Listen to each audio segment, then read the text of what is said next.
Hello my dear students. आज जैसे कि नेट का एग्जामिनेशन स्टार्ट हो गया था। आई होप सो आपका पेपर अच्छा हुआ हो। और अगर कुछ ऐसे क्वेश्चंस थे जिससे हमें डर लगा या फिर डिफिकल्टी थी, तो उसके लिए डीमोटिवेट नहीं होइए। जरूरी नहीं है सारे क्वेश्चंस इजी हो या फिर बहुत ज्यादा डिफिकल्ट भी ना हो। तो आप अपनी प्रिपरेशन करते रहिए। जिनका बहुत ही बढ़िया हुआ है, तो जिन्हें यकीन है कि वो क्वालिफाई हो जाएंगे, तो उनके लिए तो मैं कहूंगी टेंशन की बात नहीं है। बट जिनका एग्जाम अच्छा नहीं गया और उनको आज ही पता लग गया है कि वो कल वापस प्रिपेयर कर सकते हैं अगले अटेम्प्ट के लिए, तो डीमोटिवेट होने के बदले थोड़ा सा पॉज और रेस्ट लेके आप नेक्स्ट अटेम्प्ट के लिए तैयारी स्टार्ट कर लीजिए। ठीक है, हमें पता है जैसे अभी जून में हुआ एग्जामिनेशन, तो हम दिसंबर में वापस एक्सपेक्ट कर सकते हैं। और मैं हमेशा ये भी बोलती हूँ कि स्टेट लेवल एग्जामिनेशन क्वालिफाई करने के बाद भी आपको नेट का एग्जामिनेशन क्वालिफाई करना जरूरी है। ठीक है, ऐसा नहीं है कि स्टेट लेवल की मैं हमेशा बोलती हूँ कि कोई रिकॉग्निशन नहीं है, बट जब आप नेट क्वालिफाई कर लेते हो या आपका जूनियर रिसर्च फेलोशिप हो जाता है, तो उसकी एक अलग रिकॉग्निशन होती है। आपको जूनियर रिसर्च फेलोशिप की परमानेंट जॉब पर एडिशनल पॉइंट्स भी मिलते हैं। एडिशनली आपको स्टाइपेंड भी मिलता है। और मैं हमेशा कहती हूँ कि जो एग्जामिनेशन नेशनल लेवल का है उसकी एक अलग ही बात होती है।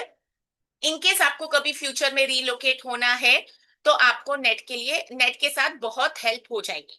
ठीक है। और जब सिलेबस हमारा सेम ये नेट और सेट का, सिर्फ डिफिकल्टी लेवल, कुछ कैंडिडेट्स को हमेशा लगता है कि स्टेट लेवल काफी इजी होता है और नेशनल लेवल डिफिकल्ट, बट जब सिलेबस सेम ही है, तो मैं कहूंगी हमेशा नेट के लिए प्रिपेयर कर लीजिए।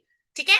तो अगर आपका सेट या नेट जो भी एग्जामिनेशन अभी बाकी है, जैसे कि कॉमर्स का पेपर 27 को है, तो आप जरूर अब रिवीजन कर लीजिए। और मैं ये नहीं कहूंगी कुछ नया पढ़ के जाइए, बस रिवाइज करिए और भरोसा रखिए कि जितना पढ़ा है उतना हमें काफी है। ठीक है, तो चलिए मैं कंटिन्यू कर रही हूँ कॉमर्स का सेशंस के लिए। मैंने अब तक जो वीडियोस बनाई है, आई होप सो आपने देख ली हो। तो अब ये महाराष्ट्र सेट एग्जामिनेशन जो मुंबई के कैंडिडेट्स और महाराष्ट्र के कैंडिडेट्स ने 15 जून को दिया था, उसका मैं कॉमर्स का ए सेट करवा रही हूँ। तो अब मैं 71 क्वेश्चन पर हूँ, जो मार्केटिंग मैनेजमेंट है, यूनिट नंबर 8 से स्टार्ट है। ठीक है, रीड करते क्वेश्चन। Which one of the following levels of market segmentation typically entails marketing to a small market whose needs are not well serve. ठीक है, अब ये जो स्मॉल मार्केट बोलिए, यहीं पर हिंट है। अगर आपके कॉन्सेप्ट एकदम क्लियर है, तो देखिए ये जो सेगमेंट मार्केटिंग है, सेगमेंट मार्केटिंग अगर आप बात करें सेगमेंटेशन की, तो सबसे पहले हम मार्केट को सेगमेंट करते हैं, डिवाइड करते हैं, हेट्रोजेनियस से होमोजेनियस पर लेके आते हैं।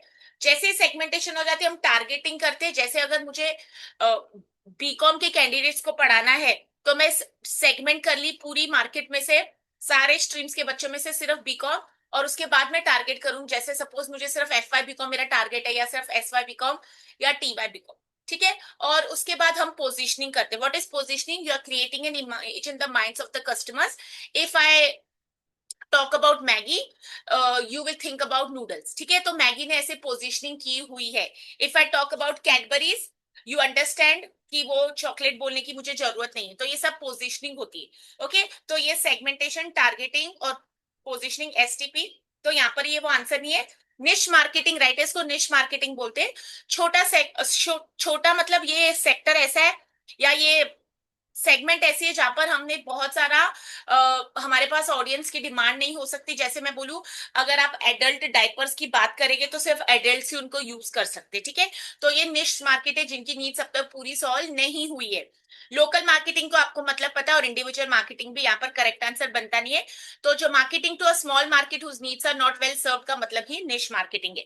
आगे चलते हैं नेक्स्ट क्वेश्चन में। तो 71 का करेक्ट आंसर है बी। 72 पढ़ते हैं, मैच द पेयर। जब भी मैच द पेयर दिया होता है, तो आपको याद रखना है, अगर आप एक मैच द कॉलम से आंसर बना सकते हो तो बहुत ही बढ़िया है। तो जरूर अपनी मेरी स्ट्रेटेजी जो मैं सिखाती हूँ कि अप्रोच देखिए। तो इंट्रोडक्शन, ग्रोथ, मैच्योरिटी, डिक्लाइन, तुरंत समझ आना चाहिए। प्रोडक्ट्स लाइफ साइकिल का क्वेश्चन है।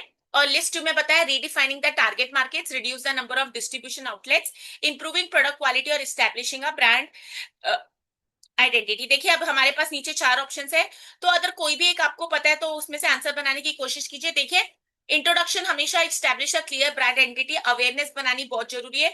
तो ए का आंसर हमेशा यहाँ पर ए का 4 बनना चाहिए। तो अगर मैं ऑप्शंस में जाती हूँ, ए का 4 दो ही में बन सकता है, या तो ऑप्शन नंबर ए या तो ऑप्शन नंबर बी। मैं सी और डी को यहाँ पर एलिमिनेट कर देती हूँ। Growth, maturity, decline. अब मुझे डिक्लाइन के लिए कंफर्म है कि जब डिक्लाइन होता है तो हम reduce the number of distribution outlets करते हैं। तो डी और टू मैच होना चाहिए। तो DO2 मैच कहां पर हो रहा है? DO2 एक ही ऑप्शन में मैच हो रहा है। तो अगर मैं डी वाले से आंसर बना रही थी तो तुरंत मेरा आंसर बी बन जाएगा। तो let's analyse the option number B. Introduction should match with 4, establish a clear brand identity. Growth match होना चाहिए 3, इंप्रूविंग प्रोडक्ट क्वालिटी, क्योंकि जब आपके प्रोडक्ट्स ग्रोथ हो रहे हैं, आपको कंपटीशन बढ़ जाएगा, तो आपको क्वालिटी को हमेशा इंप्रूव करते रहना चाहिए। मैच्योरिटी कौन सा फेज होता है, इसका मीनिंग पता होगा तो आंसर पता लग जाएगा। तो यहाँ पर you have to redefine the target market, there is a possibility people may forget about your product. और डिक्लाइन पर आ जाएगा reduce the number of distribution outlets. तो यहाँ पर बी करेक्ट आंसर बनता है। ठीक है, तो इंट्रोडक्शन का मीनिंग, ग्रोथ का मीनिंग, मैच्योरिटी, डिक्लाइन, कब कौन सी स्ट्रेटेजी यूज हुई है, ये बहुत बार क्वेश्चन आ चुका है। So here the correct answer is, मैंने अभी जो आपको बताया, option number B. Moving to the next question 73, which objective of pricing relates to increase market share among the following? ठीक है, मार्केट शेयर बढ़ाने की बात की जा रही है। कौन से ऑप्शंस में? प्रॉफिट रिलेटेड में, सेल्स रिलेटेड में, कस्टमर रिलेटेड या कंपटीशन। अब देखिए, प्रॉफिट रिलेटेड की बात करें तो आपको पता होना चाहिए कि प्रॉफिट रिलेटेड में क्या आंसर बनना चाहिए और क्यों वो बनना चाहिए। ठीक है, नहीं तो हम कभी भी एक ही आंसर में बोलती हूँ, पढ़ के खुश हो जाते हैं कि करेक्ट आंसर बन गया। तो प्रॉफिट रिलेटेड ऑब्जेक्टिव होगा तो मतलब प्रॉफिट्स को मैक्सिमाइज करने की कोशिश की जाएगी। अगर कंपटीशन रिलेटेड में ऑब्जेक्ट की बात करूं तो वहां पर आपको क्या करना है, अपने राइवल्स जो कॉम्पिटिटर्स है उनके साथ या तो प्राइस मैच करना है या उनसे प्राइस कम करना है। और अगर कस्टमर रिलेटेड ऑब्जेक्टिव की बात करूं तो वहां पर कस्टमर सेटिस्फेक्शन, लॉयल्टी आ सकती है। तो जो सेल्स रिलेटेड ऑब्जेक्टिव है उसी में हम इंक्रीज करना चाहते हैं, या तो वॉल्यूम ऑफ सेल्स या मार्केट शेयर। ठीक है, इससे ताकि हम कस्टमर्स को अट्रैक्ट कर सकते हैं। तो यहाँ पर हमारा क्या आंसर बनना चाहिए, आपको पता होना चाहिए। हमारा करेक्ट आंसर बनना चाहिए यहाँ पर option number B, sales related objective. Question में ही हिंट होता है, क्वेश्चन को ध्यान से पढ़िए। जो भी लैंग्वेज में अटेम्प्ट करें, यहाँ पर महाराष्ट्र में मराठी है और इंग्लिश है, हिंदी है आपको नेट में और इंग्लिश, तो उस हिसाब से आप प्रिपरेशन करके जाइए। नेक्स्ट क्वेश्चन देख लेते हैं 74, in relation two factors affecting promotion mix decisions. अब प्रमोशन मिक्स हमारे 4 पीस में से प्रोडक्ट, प्राइस, प्लेस और promotion, which one is not consistent. Consistent नहीं है मतलब जो रेगुलर नहीं है। अब ऑप्शंस को अगर आप एनालाइज करो तो political stability, type of product, size of market, stage of product life cycle.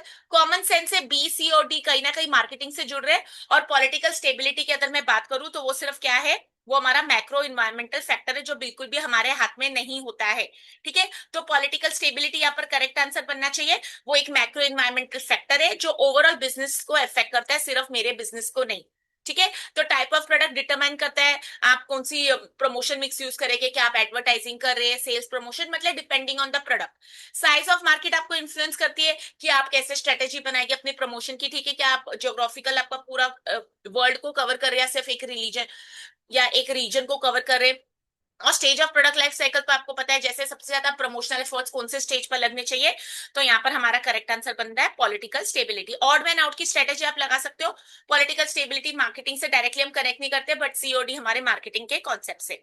75 question पर चलते हैं, which one of the following is not a valid type of labels.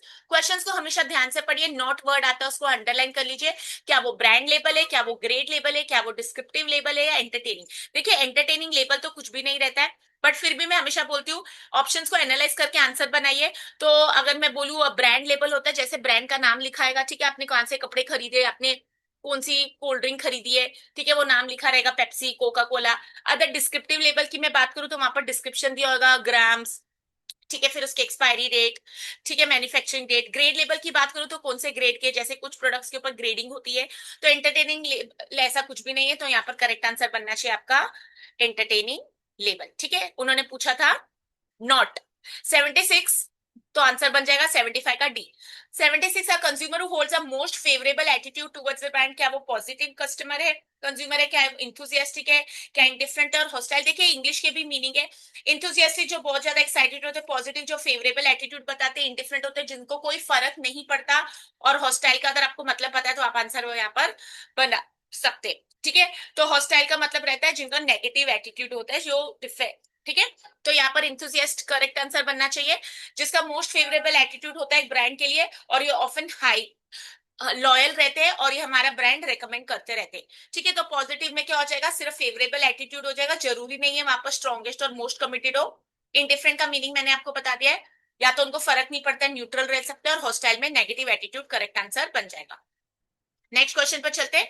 Customer satisfaction can be defined by comparing predicted service and perceived service, predicted service and desired service, desired service and perceived service, adequate service and perceived service. आपको इन सबका मतलब पता होना चाहिए। यहाँ पर correct answer बनना चाहिए option number C, desired service and perceived service. ठीक है, अब क्यों ये आंसर बनना चाहिए फिर से आप एनालाइज कर लीजिए। सर्विस क्वालिटी अपने जोन्स ऑफ टॉलरेंस अगर पढ़ा हो तो, ठीक है। तो कस्टमर सेटिस्फेक्शन बेसिकली क्या होता है, कंपैरिजन हम करते हैं कि कस्टमर एक्सपेक्ट क्या करता है, जिसको हम डिजायर्ड सर्विस बोलते हैं, और उसको एक्चुअली में क्या मिलता है, जिसको हम बोलते हैं परसीव्ड सर्विस। ठीक है, सर्विस क्वालिटी मॉडल अगर आपने पढ़ा होगा, बहुत सारे लोग इसके ऊपर रिसर्च करते हैं, तो हमने ये भी पढ़ा है कि उनका कंपैरिजन करते हैं, कब कस्टमर सेटिस्फाइड होते हैं, कब डिससेटिस्फाइड होते हैं।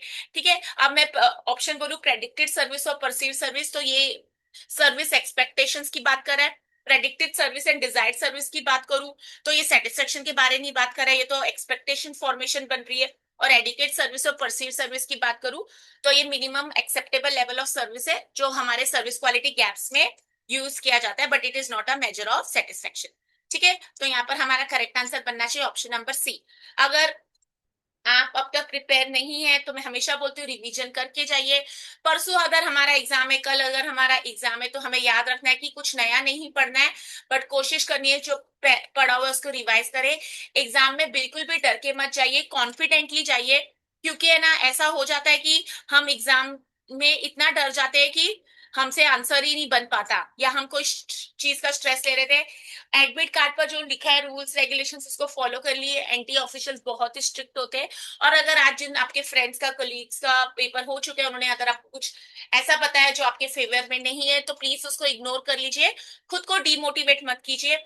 मैं मानती हूँ किसी ने 2 दिन पहले भी पढ़ाई स्टार्ट की होगी, या किसी ने 1 साल से कोशिश करे, या पिछली बार आपका सिर्फ 2 मार्क्स से जूनियर रिसर्च फेलोशिप रह गया था, तो बस उन चीजों को याद रखे और डेडिकेटली अच्छे से जाके पेपर दिए विदाउट एनी हेजिटेशन।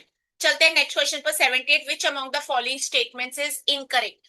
फॉल्स पूछा है तो 3 ट्रू होगी। Cyber marketing and online marketing are same, yes. Online marketing is one of the options of direct marketing. Online marketing is applicable to services. अब यहाँ पर अगर आपको ये देखिए, ऑनलाइन मार्केटिंग थोड़ी ना सिर्फ एप्लीकेबल है सर्विसेज को, वो तो प्रोडक्ट को भी अवेलेबल है, तो इसका मतलब बी भी ट्रू है। सी यहाँ पर फॉल्स बन जाएगा, इनकरेक्ट। और online marketing offers high convenience, reliability and speed, ठीक है। तो यहाँ पर ऑड मैन आउट हमारा बनता है C option. Online marketing is not only applicable to services also only, तो यहाँ पर उन्होंने इनकरेक्ट पूछा, तो 78 का करेक्ट आंसर है सी। नेक्स्ट चलते हैं। Which one of the following is not considered as a types of direct marketing. ठीक है, डायरेक्ट मार्केटिंग का मतलब पता होना चाहिए। Web marketing, telemarketing, email direct marketing, direct mail. देखिए उन्होंने तो सीओडी में ऐसे कर दिया कि डायरेक्ट लिख ही दिया है। टेली मार्केटिंग होता है फोन के थ्रू, ठीक है। और वेब मार्केटिंग को आप बोल सकते हैं it is not a direct marketing, क्योंकि वेब मार्केटिंग में ना बहुत सारी चीजें इंक्लूड हो जाएगी। ठीक है, हो सकता है वो सिर्फ किसी स्पेसिफिक को टारगेट किया जाए, ऐसा भी हो सकता है। तो अगर मैं वेब मार्केटिंग की बात करूं तो आपको पता होना चाहिए उसमें क्या क्या इंक्लूड होता है, और यहाँ पर करेक्ट आंसर बनना चाहिए web marketing. Okay, web marketing का रीजन मैं अगर बोलूं तो एक ब्रॉडर टर्म है जिसमें बहुत सारी चीजें इंक्लूड हो जाएगी, SEO, content marketing, paid ads, और ये जरूरी नहीं हमेशा डायरेक्ट हो, बट ईमेल डायरेक्ट मार्केटिंग एक डायरेक्ट मार्केटिंग है, डायरेक्ट मेल मार्केटिंग भी, और टेली मार्केटिंग आप फोन यूज करके पोटेंशियल कस्टमर्स को ट्राई कर रहे हैं। ओके, तो यहाँ पर करेक्ट आंसर बनना चाहिए ए, वेब मार्केटिंग। 80 वाला क्वेश्चन देख लेते हैं। A supply chain which includes the distribution of finish products and services. Finish products and services ये आपकी यहाँ पर कीवर्ड थी, तो ये आंसर बनना चाहिए A, outbound logistics, B, inbound logistics. Supply of goods और ट्रांसपोर्टेशन यहाँ पर बनेगा नहीं। क्यों नहीं बनेगा उसको मैं कहती हूँ हमेशा एनालाइज करिए, कभी भी आंसर को देख ले और खुश हो जाइए, ऐसा नहीं होना चाहिए। एक्सप्लेनेशन पता होनी चाहिए, आगे जाके आप भी मेंटर्स और टीचर्स बनने वाले हैं। तो सप्लाई ऑफ गुड्स कोई स्पेसिफिक नहीं है यहाँ पर, वो बहुत बड़ा टर्म है। ट्रांसपोर्टेशन एक कॉम्पोनेंट है लॉजिस्टिक्स का, और इनबाउंड लॉजिस्टिक्स क्या होती है, मूवमेंट ऑफ रॉ मटेरियल्स और कंपोनेंट्स इनटू अ बिजनेस। तो आउटबाउंड लॉजिस्टिक्स यहाँ करेक्ट आंसर बनना चाहिए। Movement of finish goods, products and services, ठीक है, एक कंपनी से दूसरे एंड के कस्टमर तक, ये स्टोरेज, डिस्ट्रीब्यूशन, ट्रांसपोर्टेशन। तो अब क्वेश्चन को पढ़ लो एक बार वापस तो आंसर याद हो जाता है। Supply chain which includes the distribution of finish, finish की बात ही आ गई तो आउट, ठीक है। तो ये मैंने आपके मार्केटिंग मैनेजमेंट के क्वेश्चंस करा दिए। आई होप सो आप मेरी वीडियोस को देख रहे हैं, और अपने रिवीजन में अगर आपको हेल्प हो रही है तो प्लीज अपने फ्रेंड्स के साथ भी सब्सक्रिप्शन करने के लिए उनको बोल दीजिए। फिर मिलते हैं नेक्स्ट सेशन में। Till then take care, all the best, God bless you, may you all qualify. और जैसे ही क्वालिफाई हो जाएंगे मुझे भी जरूर मैसेज करके